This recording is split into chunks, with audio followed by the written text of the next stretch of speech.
My name is MorganX, and this is not another black girl's opinion. Today, we enter into evidence a video.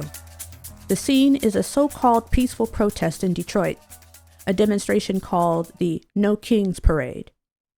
The crowd is largely European, and in the middle of it, we see a black man, alone, exercising his First Amendment right to speak. What happens next is not a debate. It is a crime scene. We watch as members of this progressive crowd shove him, trip him, hit him with bicycles, throw him to the ground, and mock him as police place him in handcuffs.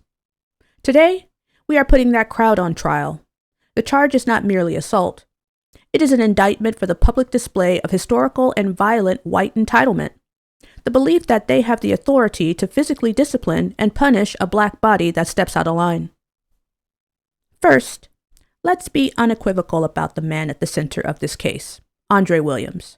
By his own admission, he attended this protest as a counter-protester to voice sentiments that many in our community, myself included, would find self-hating and reprehensible. But his views, however offensive, are not on trial today. The right to free speech in this country is not contingent on that speech being agreeable. And it is never a justification for physical assault. What is on trial is the reaction of the crowd. Article 1. The evidence of the assault. The video evidence is irrefutable. Beginning at the 3-minute, 10-second mark of the footage, we see the crime unfold. Andre Williams is surrounded. The European protesters, who are there to demand accountability from those in power, take it upon themselves to exert their own. First, they shove and push him. Then, they hit him with their bicycles. He is tripped and thrown to the unforgiving pavement. All the while, they are calling him a race traitor. And as the police, who ignored the assault, finally arrest him for disorderly conduct, you can hear members of the crowd laughing and taunting him with shouts of, "Ha ha, bitch." The hypocrisy is staggering.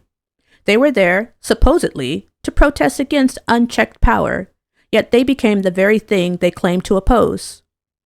An unaccountable mob enforcing their will through violence. But this was not a simple protest scuffle. To see it as such is to be blind to history.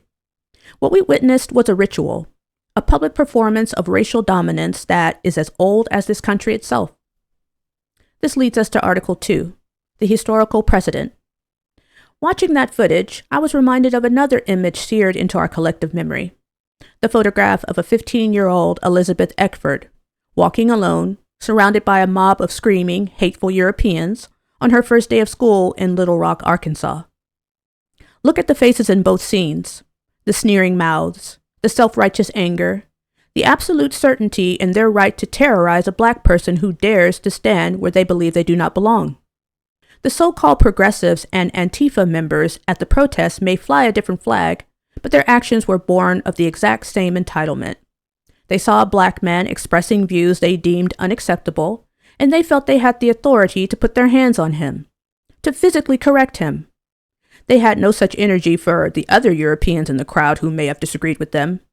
That specific violent energy was reserved for the black man. And this is where the indictment must come to its conclusion. This was never about what Andre Williams was saying. His words were merely the pretext. This was about a group of Europeans seeing an opportunity to do what their ancestors have always done: violently police a black man in public. It was an excuse to live out a deep-seated desire to lay hands on us. I don't care if Andre Williams was praising the sky for being blue or cursing the ground for being brown. That is irrelevant. What matters is that in 2025, a black man cannot exercise his right to speak in a public square without a mob of Europeans feeling they have the God-given right to assault him. The verdict. The No Kings protesters who participated in this are guilty.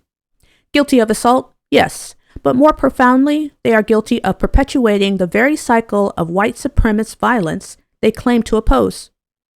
They proved that for all their signs and slogans, when confronted with a black man they disliked, they reverted to the oldest and ugliest tool of their heritage, the mob. And to my community, I say this from a place of love. That video is a reminder of our reality. It is a reminder of what we must now declare in our collective black voices. That no European will lay hands on our black brothers and sisters, for any reason. Not today, not ever. My name is MorganX. The work is just beginning.